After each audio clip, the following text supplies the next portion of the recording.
அனைவருக்கும் வணக்கம். நான் ஜெகநாதன் ktvschool யூடியூப் சேனல். நம்ம சேனலில் உயர்கல்வி, வேலைவாய்ப்பு மற்ற தகவல்லாம் பார்த்துட்ருக்குறோம். அந்த வரிசையில் இந்த வீடியோவில் முக்கியமான தகவல்லாம் பேசுவோம். அதை இன்றைக்கி செப்டம்பர் 19, 2023 தேதிப்படி என்ன ஸ்டேட்டஸு, கவுன்சிலிங்லாம் எப்படி போயிட்டுருக்கு, எந்தெந்த யூனிவர்சிட்டியில் என்ன காலேஜஸ் கோர்சஸில் எப்படி இருக்குது அப்படின்றத முழு விளக்கம் அந்த வீடியோவில் பார்ப்போம். இதுவரை நம்ம சேனல் சப்ஸ்கிரைப் பண்ணலாம் பண்ணிவிடுங்க. இந்த மாதிரி தகவலோட ஷேர் லைக் பண்ணுங்கள். மறக்காமல் அந்த ஆல் நோட்டிஃபிகேஷன் பில் பட்டனே ஆன் பண்ணுவீங்க. அப்போ தான் அந்த அப்டேட்டை தெரிஞ்சுக்க முடியும்.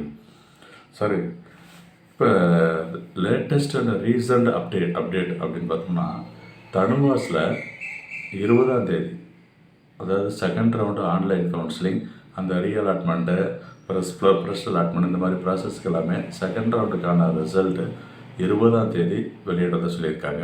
ஓகேங்களா? இது வெட்டனரி கோர்ஸஸ்ஸு. அங்கேயே தனுவாஸுக்கு மட்டும் இல்லாமல் ஆல் இண்டியா கோட்டாவில் BBCAH கோர்ஸுக்கு 22ஆம் தேதியிலேருந்து ஸ்டார்ட் ஆகுது ரெஜிஸ்ட்ரேஷன் ப்ராசஸ். அதாவது VCA, வெட்டனரி கவுன்சில் ஆஃப் இந்தியாவில் ஆல் இண்டியா கோட்டாவில் இருக்கிற 15% சீட்டுக்கு 22ஆம் தேதியிலேருந்து ரெஜிஸ்ட்ரேஷன். அதை பற்றின இன்ஃபர்மேஷனாக நம்ம சேனலில் வீடியோ போட்டிருக்கோம், பாருங்கள். இது வெட்டனரி. அக்ரிகல்ச்சர் எடுத்துக்கிட்டோம்னா TNAU பொறுத்த வரைக்கும் கம்ப்ளீட்டாக அப்படி ப்ராசஸ் முடிஞ்சது.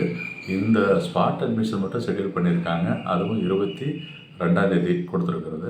ஸோ அந்த ஸ்பாட் அட்மிஷனில் யார் கலந்துக்கலாம் அப்படின்னு கேட்டோம்னா, அந்த செல்ஃப் ஃபைனான்சிங் காலேஜில் இருக்கிற சீட்டுக்கு இவங்க இப்போ அங்கே யாருக்கு அன்றைக்கி போய்ட்டு நீங்கள் ரிப்போர்ட் பண்ணணும். அந்த ஸ்பாட் அட்மிஷன் வரந்திருக்கிறவங்கள அந்த மார்க் பேசிஸ் படி, ரிசர்வேஷன் படி உங்களுக்கு அலாட்மெண்ட் கிடைக்கும். Only for self financing colleges. அது ஸ்பாட் அட்மிஷன். காலேஜஸ் அது ஆல்ரெடி வந்துட்டு ஓரியன்டேஷன் ப்ரோக்ராம் 14ஆம் தேதி முடிஞ்சது. அடுத்து 20 23 சில காலேஜில் வந்துட்டு கொஞ்சம் டைம் ஆகுது அந்த கிளாஸை ஸ்டார்ட் பண்ணுறதுக்கு. அது கரெக்டாக பார்த்துங்க, நீங்கள் உங்கள் காலேஜில் என்ன டைம் ஓப்பன் பண்ணுறாங்க அப்படின்னு சொல்லிட்டு. அடுத்த விஷயம் என்னென்னா, ஃபிஷரிஸ் எடுத்துக்கோங்க. இன்னொரு விஷயம், ஐகா, Indian council of agriculture research, அது அக்ரிகல்ச்சர் கோர்ஸுக்கு ப்ராசஸ் நேற்றுக்கு வரைக்கும் டைம் கொடுத்துருந்தாங்க. 18ஆம் தேதி வரைக்கும் இந்த ரெஜிஸ்ட்ரேஷன் ஒர்க் அவுட் பண்ணுறதுக்கு. அடுத்து சாய்ஸ் ஃபில்லிங் லாக்கிங்கெலாம் டைம் இருக்கும். அது கொஞ்சம் கரெக்டாக சொல்லலை. மேபி இன்றைக்கி நாளைக்கெலாம் இருக்கலாம். ஸோ அக்ரிகல்ச்சர் ஆல் இண்டியா கோட்டாவுக்கு 15% சீட்டு, 15% 20% சீட்ஸ்லாம் இருக்கும் அப்படின்றது. ஸோ அது கொஞ்சம் வெயிட் பண்ணி பார்ப்போம். ஸோ இன்றைக்கி அதெல்லாம் சாய்ஸ் ஃபில்லிங் லாக்கிங் ப்ராசஸ் இருக்கும். அதுக்கடுத்து பார்த்தோம்னா ஃபிஷரிஸுக்கு இந்த செகண்ட் ரவுண்டு, தேர்ட் ரவுண்டெல்லாம் நிறைய கோர்சஸுக்கு ஷெடியூல் பண்ணியிருக்காங்க. TNAUவில் இன்றைக்கி, நாளைக்கு 19, 20 இந்த மாதிரி 2 தேதியில் இருக்குது.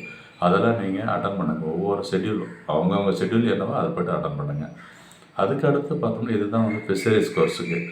நெக்ஸ்ட்டு இந்த பேராமெடிக்கல் டிகிரி கோர்ஸஸ்க்கான செகண்ட் A, 2A அப்படின்ற ஒரு கவுன்சிலிங் ஷெட்யூலு. அது இன்றைக்கி ரிலீஸ் ஆகுது. 18/9 நேற்றுக்கே ரிசல்ட்ஸ் வந்திருக்கணும். ஸோ இப்போ ஒரு செக் பண்ணி பாருங்கள் அவங்களோட எங்கே ரிசல்ட் வந்து கிடச்சிருக்கு அப்படின்னு சொல்லிட்டு. அடுத்ததாக இந்த BNOSம் ப்ராசஸ் போயிட்டுருக்கிறது. அண்டு ஆயுஷ், சித்தா, ஆயுர்வேத, யுனானி இந்த கோர்சஸுக்கான அட்மிஷன் இன்னும் நம்ம மெரிட் லிஸ்ட்டுக்காக எதிர்பார்த்துட்ருக்குறோம். ஒன்ஸ் மெரிட் லிஸ்ட் வந்ததுக்கப்புறம் தான் கவுன்சிலிங் ஷெட்யூல் போடுவாங்க. நெக்ஸ்ட்டு மெடிக்கலி MBBS BDSக்கான மாப்பப் ரவுண்டெல்லாம் முடிச்சு ரிசல்ட் வந்துச்சு. ஸோ அவங்களுக்கான அலாட்மெண்ட் டைம் ஃபுல்லாக கொடுத்துருக்காங்க. ஐ மீன் ரிப்போர்ட்டிங் டைமு. ஸோ அதெல்லாம் வந்து ஃபாலோ பண்ணுங்கள். இது வந்து மெடிக்கல் பற்றின ஒரு அப்டேட்டு. நெக்ஸ்ட்டு அண்ணாமலையில் சிலருக்கு டைம் எக்ஸ்டெண்ட் பண்ணியிருக்காங்க ஃபீஸ் கட்டுறதுக்கு. அண்ட் அந்த BFSC கோர்ஸுக்கு class, BSc and BFSC course class join பண்ணுறதை பற்றி கொஞ்சம் ப்ராப்பர் இன்ஃபர்மேஷன் இல்லை. ஜஸ்ட் வெப்சைட் வாட்ச் பண்ணிட்டே இருங்க. அதில் நம்ம தெரிஞ்சுக்க முடியும் என்றைக்கு ஓப்பன் பண்ணுறாங்க அப்படின்னு சொல்லிட்டு. நெக்ஸ்ட்டு பஜன்கோவா, அதாவது சென்டாக் பாண்டிச்சேரி மூலமாக, பாண்டிச்சேரிக்கு சென்டாக் மூலமாக அட்மிஷன் வந்து பஜன்கோவாவில் நடக்குது. Pandit Jawaharlal college of agriculture காரைக்காலில் இருக்குது. அங்கே BSc அக்ரிகல்ச்சர் ஹார்டிகல்ச்சருக்கு அதர் ஸ்டேட் கேண்டிடேட்ஸ்க்கான அட்மிஷன் வாக்கின் கவுன்சிலிங் நடந்துகிட்ருக்குது. நீங்கள் டைரெக்டாகவே போய் அட்டன் பண்ணலாம். Other state candidates rules and regulation ஏற்கனவே என்ன இருக்கோ அதே தான். ஸோ அது ஒரு முக்கியமான தகவல் இதில் ஷேர் பண்ணியிருக்கோம். தொடர்ந்து பாருங்கள் இருக்குது. அதோட இப்போ இந்த காந்திகிராம் பற்றின அந்த 4th ரவுண்டு 5th ரவுண்டில் சில கோர்சஸ்க்கு ஷெட்யூல் பண்ணியிருக்காங்க. அந்த MSc chemistry and BSc chemistry something இந்த மாதிரி 2-3 கோர்சஸுக்கு பார்த்துருக்கேன். அதே நீங்கள் வரைக்கும் பண்ணுங்கள். ஸோ இந்த மாதிரி தகவலும் இந்த நேரத்தில் மிக பயனுள்ளதாக இருக்குன்னு நம்புகிறோம். தொடர்ந்து பாருங்கள். சேனலை சப்ஸ்கிரைப் பண்ணிவிட்டு ஆல் நோட்டிஃபிகேஷன் ஆன் பண்ணுவீங்க. அடுத்த வீடியோவில் நிறைய மற்ற விஷயங்களை நான் பேசுவோம். தேங்க்யூ.